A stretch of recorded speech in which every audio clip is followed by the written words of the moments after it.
வணக்கம் நண்பர்களே, welcome to Sam Dev's kitchen. இன்றைக்கி சண்டே ஸ்பெஷல் ஒரு நான்வெஜ் ரெசிபி. சிம்பிளாகவும் டேஸ்ட்டாகவும் இருக்கும். என்ன ரெசிபினா தலைக்கறி. அதில் ஒரு கிரேவி மாதிரி செய்ய போகிறோம். அதுக்கு ஃபஸ்ட் நம்ம ட்ரை மசாலாஸ் வறுத்துக்கலாம்.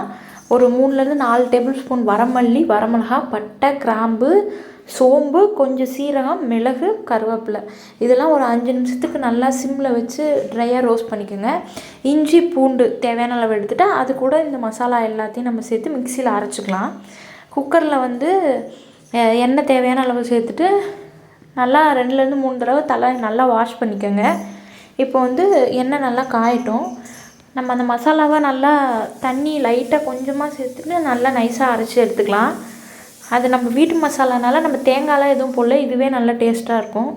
இப்போ சோம்பு போட்டுட்டு பட்டை, கிராம்பு சேர்த்துக்கலாம். வெங்காயம், கருவேப்பிலை எல்லாத்தையும் சேர்த்து நல்லா வதக்கிக்கலாம். ஒரு மீடியம் சைஸ் தக்காளி எடுத்துக்கோங்க. பச்சை மிளகா 1 சேர்த்துக்கலாம். ஒரு பீஸ் இஞ்சி தட்டி போட்டுக்கோங்க. இப்போ இது எல்லாத்தையும் நல்லா கொஞ்சமாக வதக்கிட்டு நம்ம கழுவி வச்சுருக்க தலைக்கறியை சேர்த்துக்கலாம்.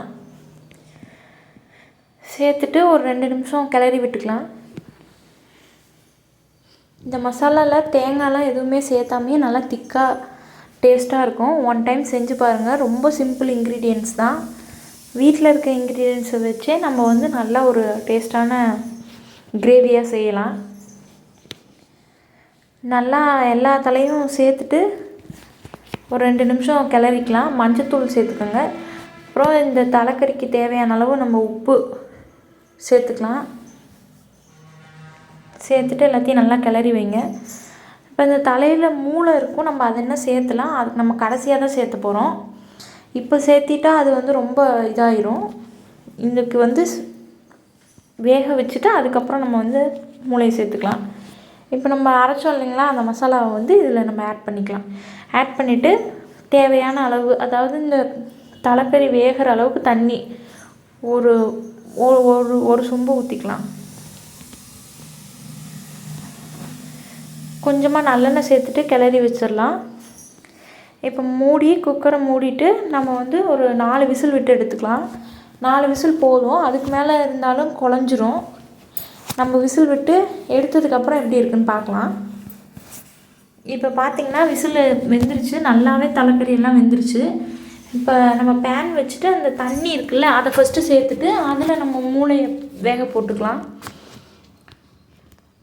போட்டுட்டு இப்போ இந்த எல்லா கறியையும் அப்படியே நம்ம சேர்த்துடணும். சேர்த்துட்டு பார்த்திங்கன்னா நல்லா கொதிக்கும். உங்களுக்கு எந்த அளவுக்கு தேவையோ, தண்ணியாக வேணுன்னா தண்ணியாக எடுத்துக்கலாம். இல்லை கிரேவியாக வேணுன்னா இன்னும் கொஞ்சம் நீங்கள் ட்ரை பண்ணி விட்டிங்கன்னா கிரேவியாக இருக்கும். கொத்தமல்லி சேர்த்துட்டு இறக்கிட்டிங்கன்னா சூப்பரான தலைக்கறி கிரேவி ரெடி.